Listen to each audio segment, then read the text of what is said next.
Assalamualaikum warahmatullahi wabarakatuh. Selamat sore Bapak Ibu dan teman-teman sekalian. Jumpa lagi di channel Kedai File Paun. Di kesempatan sore hari ini saya akan memberikan tips cara untuk mengisi menu sekolah pada aplikasi Dapodik 2025B atau di semester yang kedua.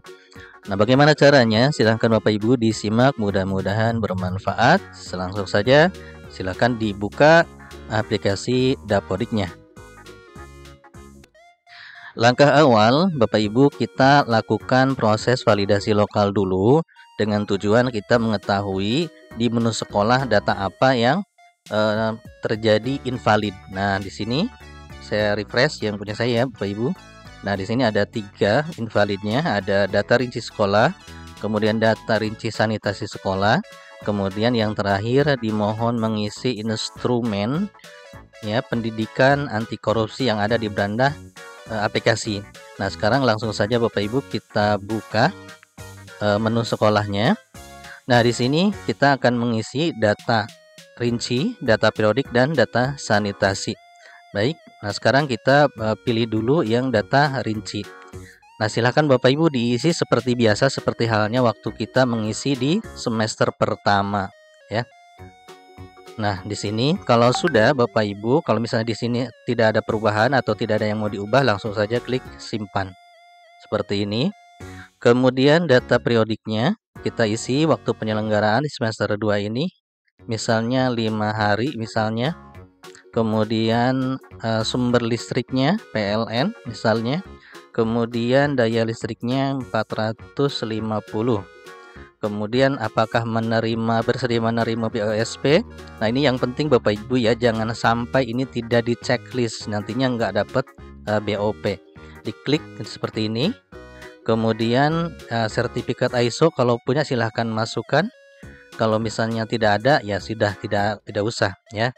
Di sini pilih belum bersertifikat kalau belum punya sertifikat ISO. Kemudian kecepatan internet Bapak Ibu silahkan dipilih, misalnya 3 MB misalnya, kita menggunakan modem di sekolah. Kalau sudah jangan lupa klik simpan. Berikutnya Bapak Ibu pilih sanitasi. Nah, di sini Bapak Ibu silahkan dipilih sanitasinya, sumber airnya dari mana, misalnya dari air sungai misalnya ya, misalnya, atau misalnya dari ledeng pump. Kemudian sumber air minumnya disediakan di sekolah misalnya, atau misalnya disediakan oleh siswa. Ya, silakan dipilih saja Bapak Ibu. Kemudian untuk ketersediaan air bersihnya apakah mencukupi atau tidak, silakan Bapak Ibu diisi sesuai dengan yang keadaan di Bapak Ibu. Leher angsa jongkok misalnya, kemudian jumlah keseluruhan tempat cuci tangan berapa misalnya 3. Nah, ini Bapak Ibu di bagian ini akan terisi secara otomatis kalau misalnya nanti data di Sarpras sudah kita isi. Jadi ini tidak usah diisi, biarkan saja, nanti secara otomatis bisa. Jumlah hari dalam seminggu siswa mengikuti kegiatan cuci tangan berapa, misalnya 2 hari, 3 hari, 5 hari misalnya. Setiap hari melakukan kebiasaan untuk mencuci tangan misalnya. Kemudian sekolah memiliki saluran pembuangan air limbah dari jamban. Ada misalnya pembuangan air limbah ke jamban atau ke sungai.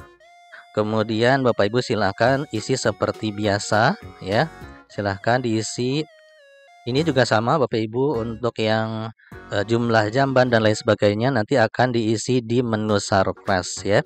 Nah, seperti itu. Nah, berikutnya Bapak Ibu di sini diisi. Nah, kalau misalnya sudah semua, Bapak Ibu klik simpan. Berikutnya kita lakukan validasi ulang untuk mengetahui apakah masih ada. Oke, nah tinggal satu lagi, yaitu dimohon mengisi instrumen pendidikan anti korupsi yang ada di beranda aplikasi. Nah, Bapak Ibu silahkan ke menu beranda, Bapak Ibu klik isi instrumen KPK ya. Di sini penerapan pendidikan anti korupsi Pak, tidak ada penerapan ya, ada penerapan. Kemudian penerapan melalui pendekatan basis kelas, kemudian berbasis budaya, pendekatan berbasis masyarakat misalnya berbasis kelas. Kemudian klik simpan. Oke, nah berikutnya kita balik lagi ke validasi lokal. Kita cek dan sudah selesai Bapak Ibu. Begitulah cara untuk mengerjakan menu sekolah di Dapodik versi 2025B. Terima kasih. Assalamualaikum warahmatullahi wabarakatuh.